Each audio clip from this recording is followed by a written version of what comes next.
Hello students, आप सभी के लिए सिंथेसिस का सबसे पहला पार्ट, जिसमें रूल्स ऑफ सिंपल सेंटेंसेस से संबंधित आज कुछ रूल्स को मैं लेकर आया हूं, उसके इंट्रोडक्शन को समझाने के लिए। जैसा कि आप सभी जानते हैं कि सिंथेसिस करते समय अर्थात वाक्य को जोड़ते समय अंग्रेजी के दो साधारण वाक्यों को जोड़ करके एक नया वाक्य बनाते समय तीन तरह के सेंटेंसेस बनते हैं। First one is simple sentence and second one is compound sentence and third one is complex sentence. प्रिय विद्यार्थियों, इन तीनों सेंटेंसेस के फॉर्मेशन के अलग अलग इंपॉर्टेंट रूल्स हैं जिन्हें आपको समझने की जरूरत है। तो आइए हम अलग अलग देखते हैं। सबसे पहले सिंपल सेंटेंस को देखते हैं। सिंपल सेंटेंस को बनाते समय या दो से अधिक साधारण वाक्यों को सिंपल सेंटेंसेस को जोड़कर एक नया सिंपल सेंटेंस बनाते समय हमें किन नियमों को ध्यान में रखना चाहिए और कौन कौन से ऐसे रूल्स हैं जिनको हमें फॉलो करना चाहिए। सबसे पहले सिंपल सेंटेंस को समझने से पहले आपको सिंपल सेंटेंस की डेफिनेशन आनी चाहिए। प्रिय विद्यार्थियों, किसी भी टॉपिक को शुरू करने से पहले उसकी डेफिनेशन अच्छे से आपको समझ में आनी चाहिए। तो सबसे पहले आप समझे सिंपल सेंटेंस होते क्या हैं। तो आप सभी को मैं पहले ही बता चुका हूं कि sentence means the group of words having a main verb which conveys its complete sense is called sentence.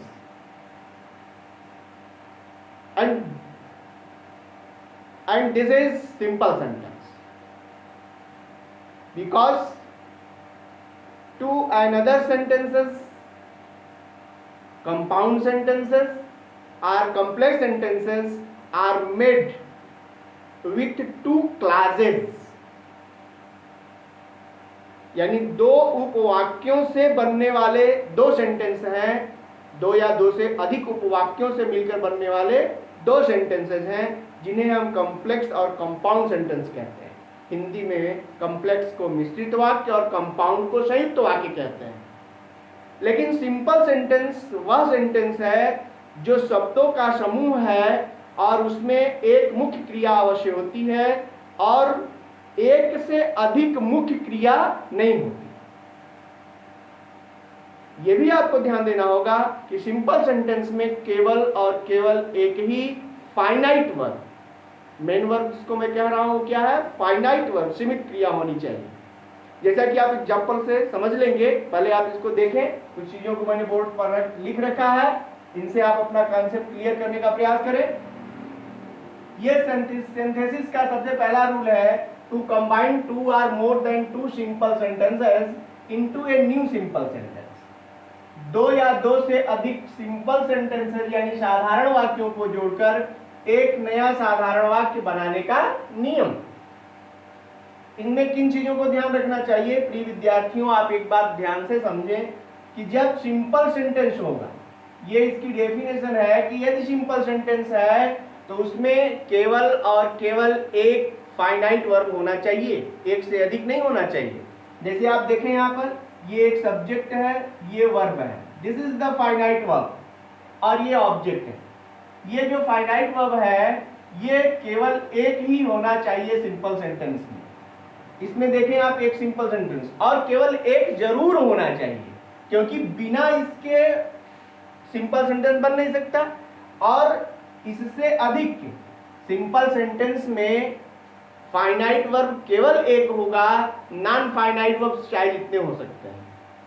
Simple sentence में फाइनाइट वर्ब यानी सीमित क्रिया, जिसे मुख्य क्रिया कहते हैं, समझते हैं, वह क्रिया केवल एक ही होती है। ठीक वैसे ही जैसे एक म्यान में दो तलवार नहीं रह सकती, वैसे ही एक सिंपल सेंटेंस में दो फाइनाइट वर्ब्स नहीं हो सकते।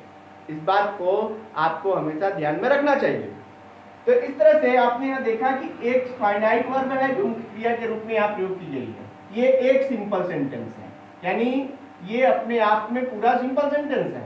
नेक्स्ट वन फिर आप देखेंगे तो ये जो है फाइनाइट वर्ब है, ये एक अलग से सिंपल सेंटेंस तैयार है। ये भी आपका एक अलग सिंपल सेंटेंस है, इसमें भी एक ही मुख्य क्रिया है। आपको समझना ये है कि जब दो, यहां तो दो मैंने लिखा है, दो या दो से अधिक होंगे, यानी इससे और भी अधिक सेंटेंस हो सकते हैं, जिनको जब आप सिंपल सेंटेंस में बनाएंगे तो वो केवल एक क्रिया का होना चाहिए। अर्थात ऐसे समझें कि जब दो क्रिया वाले सेंटेंस को जोड़ेंगे तो निश्चित रूप से दो क्रिया होगी, लेकिन जब उसे निकालें तो आपको नियमों को ध्यान में रखना चाहिए ताकि एक क्रिया का रूप बदल जाए, किसी एक क्रिया का, इन दोनों में से किसी एक क्रिया का रूप बदल जाए ताकि केवल एक ही क्रिया बचे। यहां दो हैं, दो से अधिक सेंटेंसेज होंगे, दो से अधिक सेंटेंसेज होंगे तो आपको दो से अधिक क्रियाएं मिलेंगी। तो दो से अधिक जो क्रियाएं होंगी, जितनी क्रियाएं होंगी उसमें से केवल एक को मुख्य क्रिया या फाइनाइट वर्ब के रूप में प्रयोग करना है, बाकी से सभी क्रियाओं को किसी दूसरे रूप में कन्वर्ट कर देना होगा, जिसके लिए सिंपल सेंटेंस बनाने के 8 नियम ग्रामर में दिए गए हैं, जिसको मैंने यहां लिख रखा है। देखें आप, सिंपल सेंटेंस बनाने के 8 रूल्स, 8 नियम हैं। The first one is use of participle, participle का प्रयोग करके। Second one is use of infinitive, यानी इंफिनिटिव का प्रयोग करके।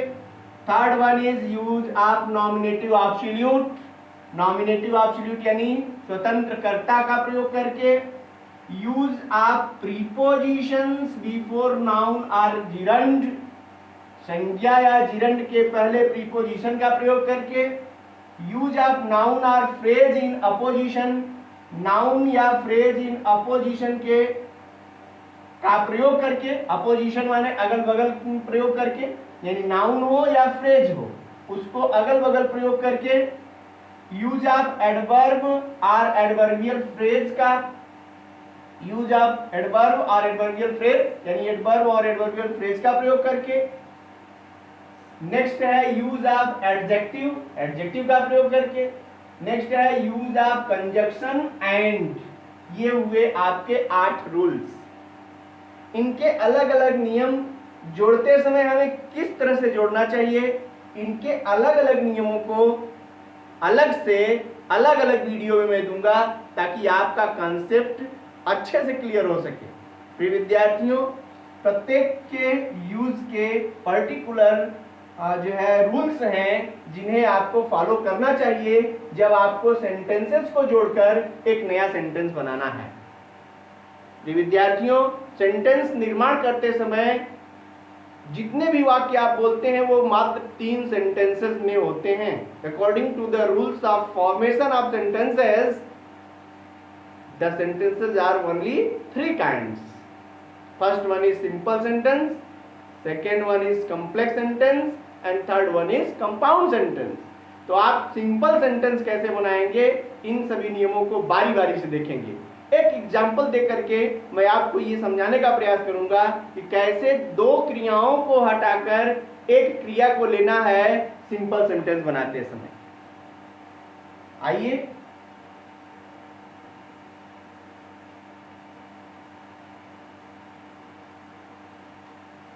एग्जाम्पल्स देखते हैं।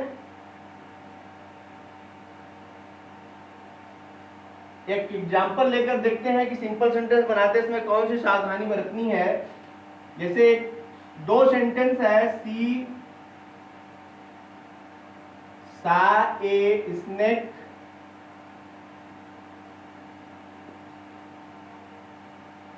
सी रैन अवे। प्रिय विद्यार्थियों, आप देख रहे हैं ये 2 सेंटेंसेस हैं, एक यहां है और एक इधर।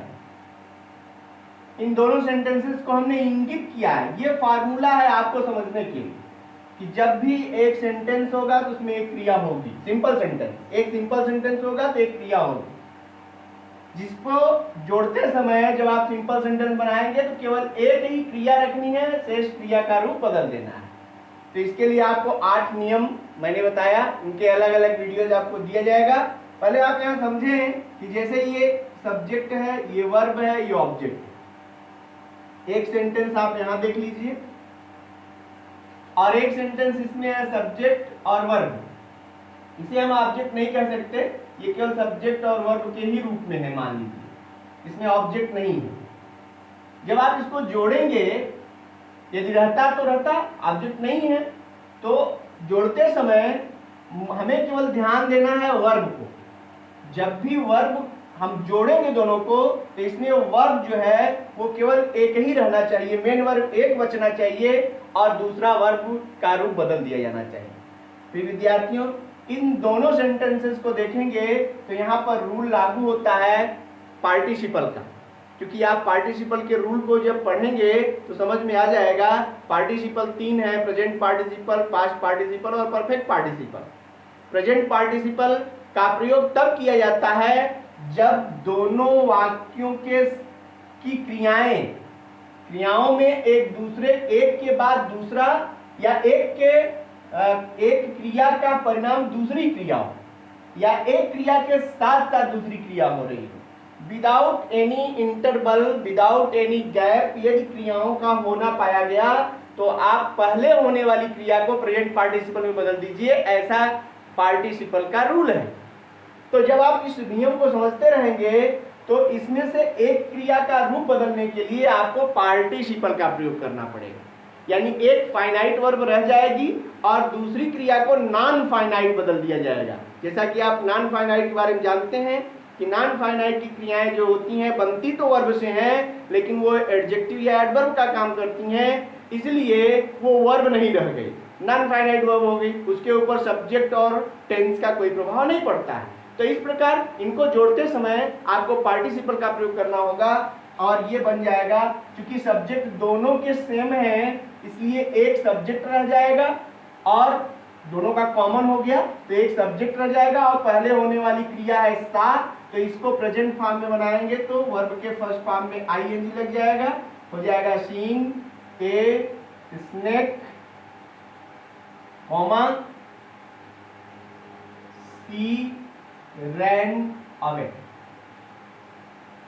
ये आप देखें, सर्प को देखकर वह भाग गई।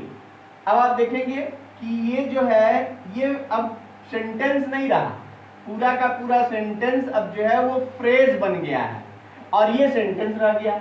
अब इसमें आप मेन वर्ब देखेंगे तो केवल ये मेन वर्ब ये रह गया, यानी ये है आपका मेन वर्ब और फाइनाइट वर्ब, और ये जो वर्ब था ये नॉन फाइनाइट वर्ब के रूप में बदल गया। यानी ये दो सेंटेंस मिल करके एक सेंटेंस सिंपल का बन गया। दो सिंपल सेंटेंसेस को जोड़ा और एक नया सिंपल सेंटेंस बन गया, किसके according to the rule of participle. और जब तक आप, चूंकि सिंपल सेंटेंस बनाने के 8 नियमों को यदि आप अलग से सही नहीं समझेंगे, इनका प्रयोग कब और कहां करना चाहिए, तब तक आपका कॉन्सेप्ट क्लियर नहीं होगा। फिलहाल सिंपल सेंटेंस बनाते समय आपको इतना जरूर ध्यान में रखना है कि सिंपल सेंटेंस में चाहे कई वाक्यों को जोड़ दिया जाए, प्रत्येक वाक्य में अलग अलग वर्ब होंगे, लेकिन जब आप एक वाक्य बनाएंगे तो उसमें एक ही मेन वर्ब होना चाहिए, शेष सारे वर्ब्स के रूप बदल दिए जाने चाहिए। ये आपको ध्यान देने की जरूरत है। प्रिय विद्यार्थियों, अगला वीडियो में आप सभी के लिए यूज ऑफ पार्टिसिपल का लेकर आऊंगा, जिसमें 3 पार्टिसिपल के प्रयोग कब, present participle, past participle, perfect participle का प्रयोग कब और किस सेंटेंस को जोड़ने समय, किन किन सेंटेंसेस को जोड़ते समय करना चाहिए, इसके पूरे डिटेल के साथ आऊंगा। तब तक के लिए आप सभी को बहुत बहुत